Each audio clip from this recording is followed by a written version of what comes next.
wonderful opportunity to introduce myself to the audience. Ruth Wasserman Lande, former advisor to President Shimon Peres, current CEO and founder of Ruth Innovative Global Advisory. It's a wonderful pleasure to be with all of you here today. This morning, in fact, we have a very much a woman of valor, if I may, Fleur Hassan-Nahoum, the Deputy Mayor of Jerusalem Municipality. It is an absolute pleasure to host you and to have you with us in Bokra, a very special ulpan here for Christmas and the New Year. Hello, Fleur.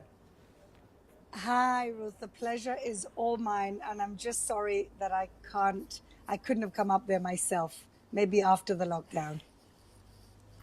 So in the meantime, we'll do our best with the fact that we have you online. And, you know, you've been instrumental in forming a business forum together with others with Israel and the UAE, and a women's forum with Emirati women, Bahraini women.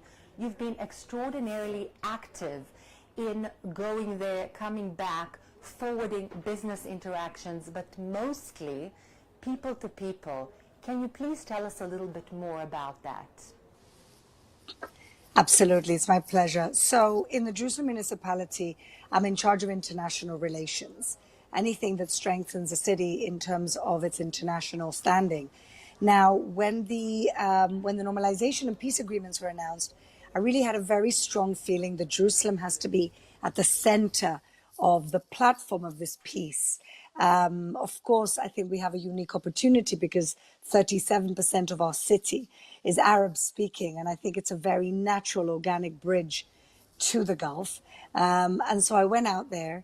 My close friend Dorian Barak and I co-founded the Business Council even before the normalization agreements, when we realized that normalization was going at a very fast pace. And the moment it was announced, we, within a few days, came up with an online platform where we invited people to join and tell us what their interests were in terms of business. And today we have over 3,000 members, Emiratis and Israelis, and all the data that they've given us to understand where it is that they want to do business and they want to do trade. And so this is really a unique opportunity to be in the front lines of history, to be able to do what our leaders want us to do, which is basically a warm peace. You know, as we know from experiences with other Arab countries, you can have a peace deal signed, but it doesn't mean it's going to be trickling down to people. And I think with the Gulf, with the UAE, with Bahrain, and now of course with Sudan,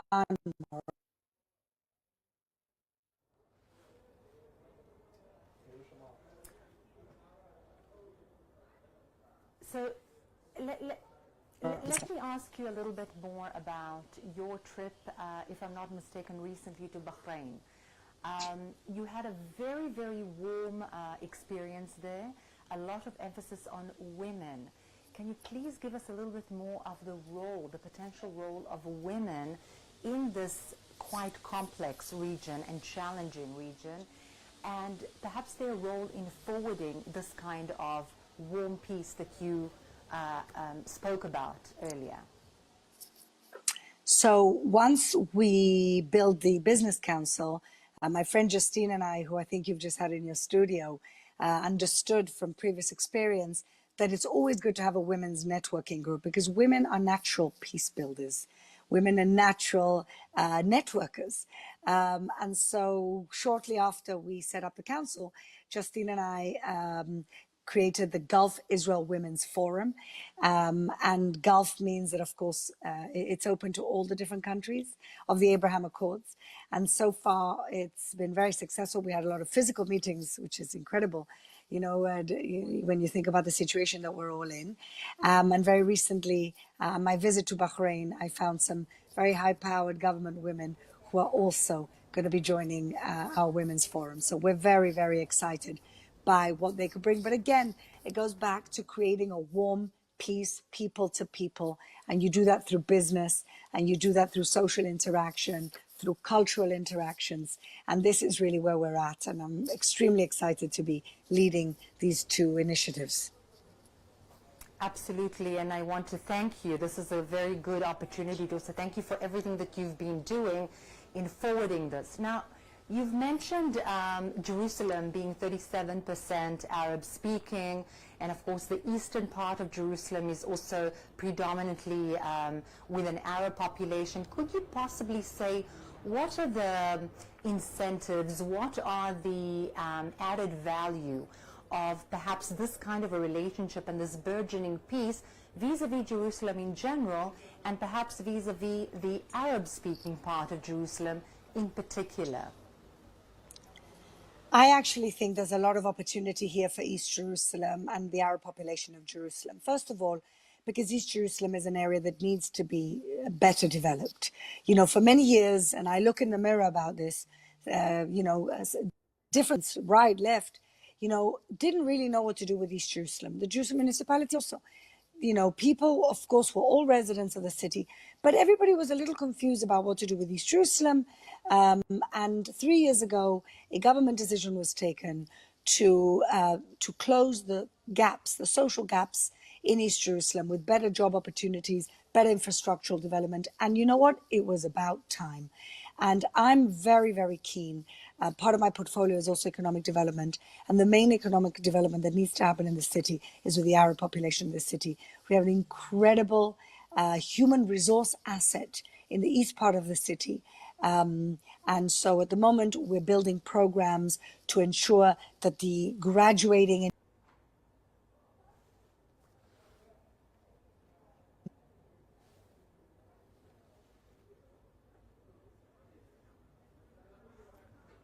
So for the moment, we have a very short break, but what Fleur Hassan has just told us is the fact that east part of Jerusalem is a very instrumental part and perhaps a bridge between Israel and the UAE, as well as Bahrain and other Gulf countries, and the opportunities and the potential of economic growth and mutual investment is of essence, particularly given that part of Jerusalem. Fleur, could you please elaborate what kind of fields are particularly of economic interest, I would say with a focus on East Jerusalem, that may be of interest to the Gulf area? Yes. So like I was saying, we need to do a lot of infrastructural development. We need to bring forward better high quality jobs for the young engineers. And so we're wanting to build a high-tech park in the city, build in the east part of the city, build many more hotels. And I think that the two main areas is high-tech. I believe that East Jerusalem could be a research and development hub for the entire Middle East. The entire Middle East could outsource their engineering to the Arab-speaking part of my city, which I think would be a fantastic thing. The second thing, I think, is that we are ushering the new era of Muslim tourism to Israel and especially to the city of Jerusalem from the Gulf. Every Emirati, every Bahraini I spoke to, they have on their bucket list to come for a pilgrimage to Jerusalem to pray in Haram al-Sharif. And so I think we are looking at an unprecedented new era of Muslim tourism to the city and the country at large. I think that brings a lot of opportunity for small businesses, for tourism businesses, for the restaurant business.